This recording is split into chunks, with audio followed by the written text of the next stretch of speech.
Welcome back, class 12, to the discussion of electric charges and field. So we were discussing electric charges and field. We discussed Coulomb's law, and let us recapitulate. So Coulomb's law is basically inverse square law force. Coulomb's force is basically inverse square law force, and let us discuss the similarities and dissimilarities between Coulomb force and gravitational force once again, and then we'll move on to the next topic. So first of all, the similarities, like gravitational force and Coulomb force, both of them obey inverse square law. Now, second similarity is both the forces are proportional to the masses or charges. That's the second similarity. Now, third one is both are central forces. What do you mean by central force? Those forces which act along the line joining the centers of two bodies, and both of them are conservative forces. What do they conserve? They conserve the mechanical energy. Under the conservative force, the work done does not depend upon the path followed. Okay, and both the forces can operate in vacuum. Now there are few dissimilarities between this gravitational force and Coulomb force also. The first one is a gravitational force. As you can remember, in gravitational force, forces are only attractive in nature, but in Coulomb force can be attractive as well as repulsive. The second dissimilarity is gravitational force is independent of the intervening medium, whereas electrostatic force depends on the nature of the medium in between these two charges. The third dissimilarity is electrostatic forces are much stronger than that of the gravitational force, and the fourth one is gravitational force is much weaker as compared to the electrostatic forces. Now, so far we have discussed Coulomb force for 2-point charges. Now, what will be the force if there are distribution of charges? How to solve it? Suppose we have Q1 charge here, Q2 charge here, Q3 and Q4. Now we want to find out the force on a fifth charge placed here. So how to find out the force on the fifth charge due to this first charge, due to this second charge,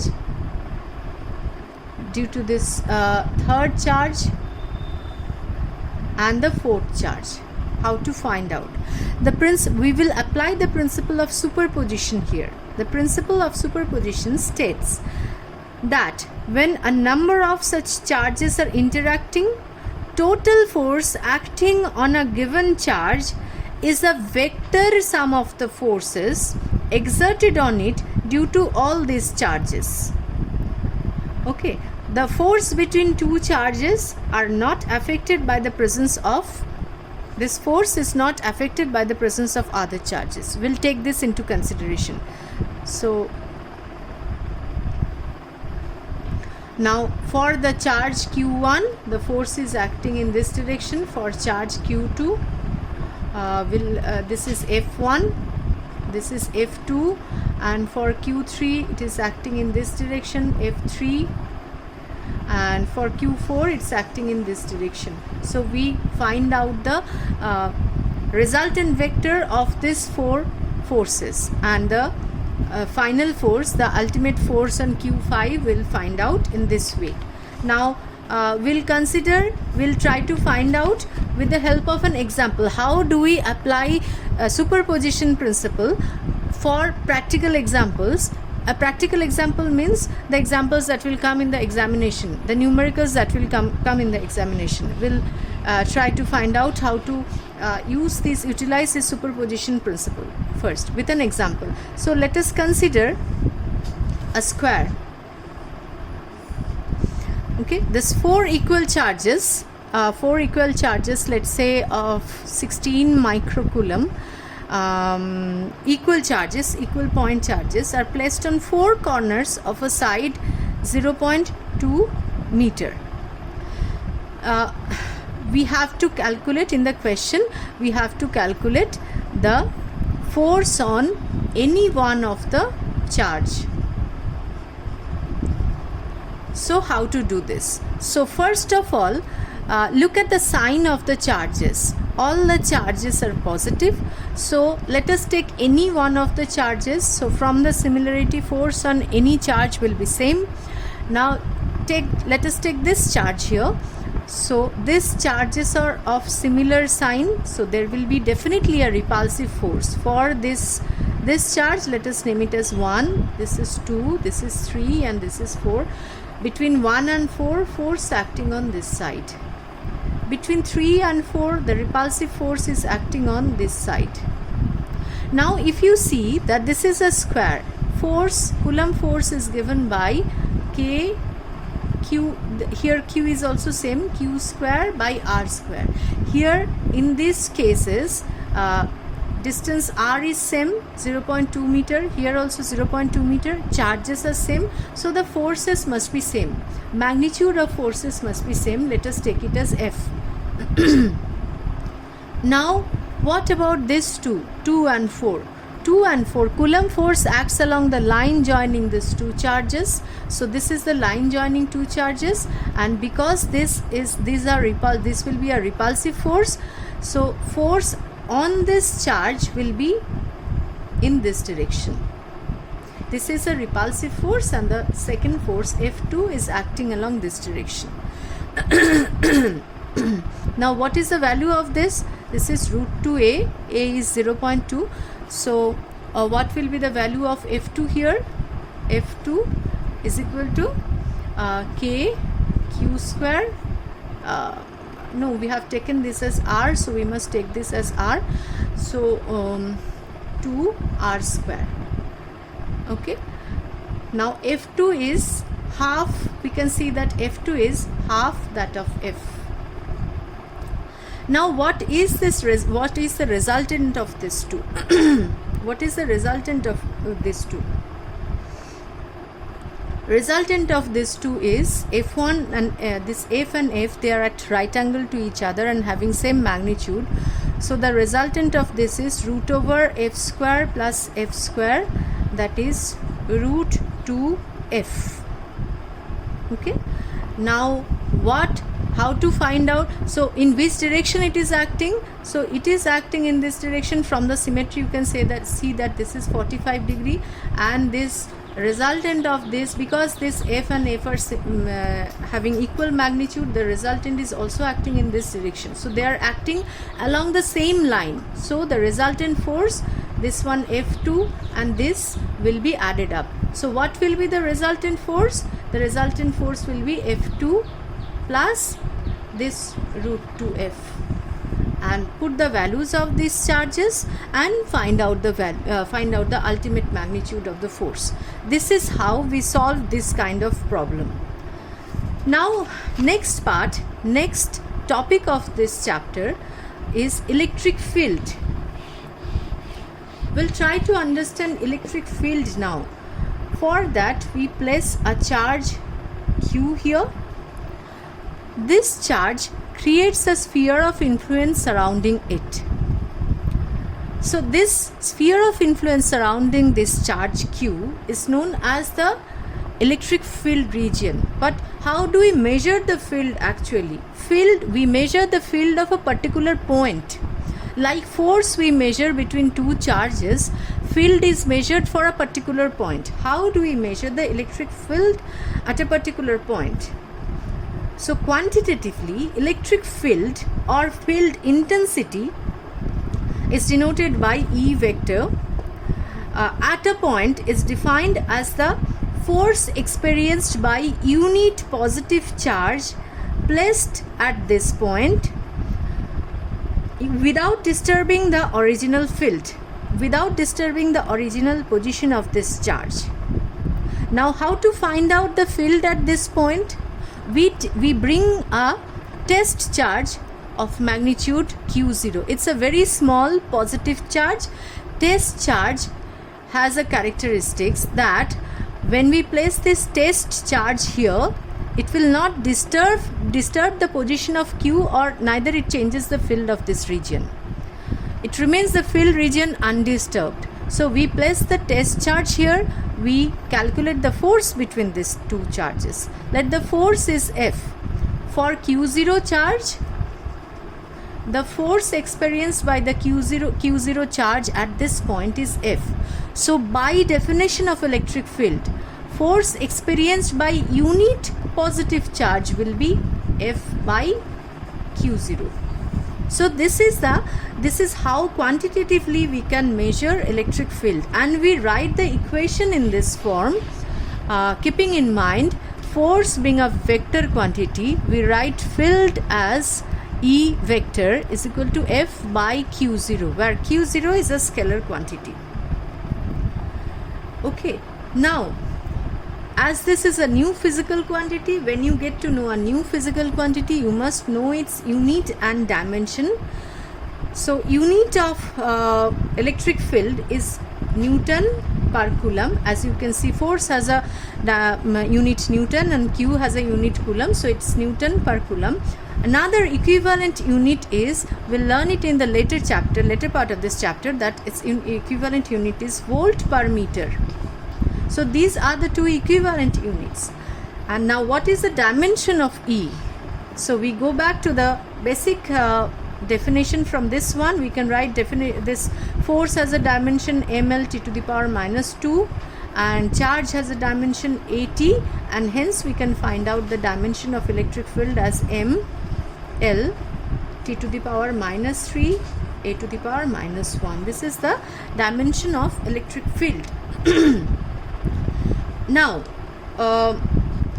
please keep this in mind, that electric field and force both are vector quantities. So while dealing with the problems, numericals, we must take this electric field, treat this electric field as a vector quantity. Okay, now if the electric field, what is the significance of this electric field? Suppose the electric field of a region is known to us, and we can now forget the source which has created this field, and we can carry on with the numericals, we can carry on with the mechanics, we can find out the force placed if a charge Q is placed on it. So it makes our work easier. If we know the field region, if we know the magnitude and direction of the field, we can carry out other experiments and numerical problems. Okay, now next part, next discussion here is we will consider one example related to field, numerical example, and try to figure out how we consider electric field as a vector quantity and solve few numericals. So one numerical here I am doing. First of all, we place two charges. Again I am taking this two charges as 16 microcoulomb, maybe it's my favorite number. So plus 16 microcoulomb, and here we are placing let's say, let me change the number, it's minus 9 microcoulomb this time. So these are the two charges, plus, one plus and one minus, and the question is the distance between them is 8 centimeter. The question is find out the position of the point at which the resultant field is 0. What is the position of this in between these 2 points where the resultant field is 0? For that, one concept I would like to discuss here. For positive charges, electric field lines is away from the positive charges. The direction of the electric field is away from the positive charges, and if it is a negative charge, then electric field is towards the negative charges. Okay, now resultant field 0, how to find out? So first let me consider this point, these 2 points. Now if you consider this point, in this side, for the positive charge, electric field is in this direction, and for the negative charge, where is the what is the direction of the electric field? Yeah, at this point, for the positive charge, electric field is acting along this direction, and for the negative charge also the field is along this direction. So somewhere here the fill will be 0, and at this point let us try to find out. At this point, for the positive charge, field is along this direction, for the negative charge along this direction. So here is one possibility where the field can be 0. Here is one possibility, here is another possibility. Now what is the field in between these two opposite charges? So in between these two opposite charges, for the positive charge field is in this direction, for the negative charge also field is in this direction. In this case, where the charges are of opposite sign, field cannot be 0 in the intermediate point. Field can be 0 either in this side or that side. Now trick is that if the charges are of unequal magnitude, field will be 0 near the smaller charges. Okay, now we will find out the point at where the field is 0. We'll calculate. Let us take the distance to be x, and from here we have the field expression for field is equal to k q by r. This is the expression r square. This is the expression for field. For this charge, what is the expression for field? E1, we take it E negative. E negative is k q by x square here, and for this 16 coulomb charge, this is for minus 9 coulomb. Will not take it minus because we are including this minus sign and plus sign in the direction. Minus sign is direction in this negative side, and plus charges direction is in this positive direction. So we are including this sign in the direction, so we'll consider the magnitude only. So kq 9 microcoulomb to x square, this is for negative, and E plus is equal to k 16 microcoulomb by the distance here is 8 plus x whole square. Now you have to, I'm just discussing the theory to how to solve the numericals. You have to be cautious here. 8 centimeter is given, here microcoulomb is given, so all the conversion factors must be included, and the theory here is for field to be 0, E minus must be equal to E plus. So you can put the value and solve and find out the value of x. Okay, let me tell you the answer. The answer is x is equal to 24 centimeter right of this minus 9 coulomb charge. So please check the answer whether it is matching, solve for this and find out the answer. Now the next topic I will move on. Next topic is, so far we have discussed the point charges. Now in practice we deal with charges with much greater magnitude than the charge of that of an electron. Okay, now we have to ignore the quantum nature of charge and imagine the charge is spread into a region in a continuous manner. So for this continuous charge distribution, if I place a charge Q0 here, what will be the force? For that calculation, we consider a small elemental charge here, elementary charge dq here, and the force acting on Q0 then due to this dq charge here is, again we can consider this to be a point charge. So F df, small force acting between this is df is equal to k. Here k is 1 by 4 pi epsilon naught, and not writing this again and again. So k is equal to k into q naught into dq by r square, and the direction of this is along the direction of r. So r cap I am writing in the vector notation. So now what is the total force acting on this charge due to this continuous charge distribution? We can find out the total force by integrating this df.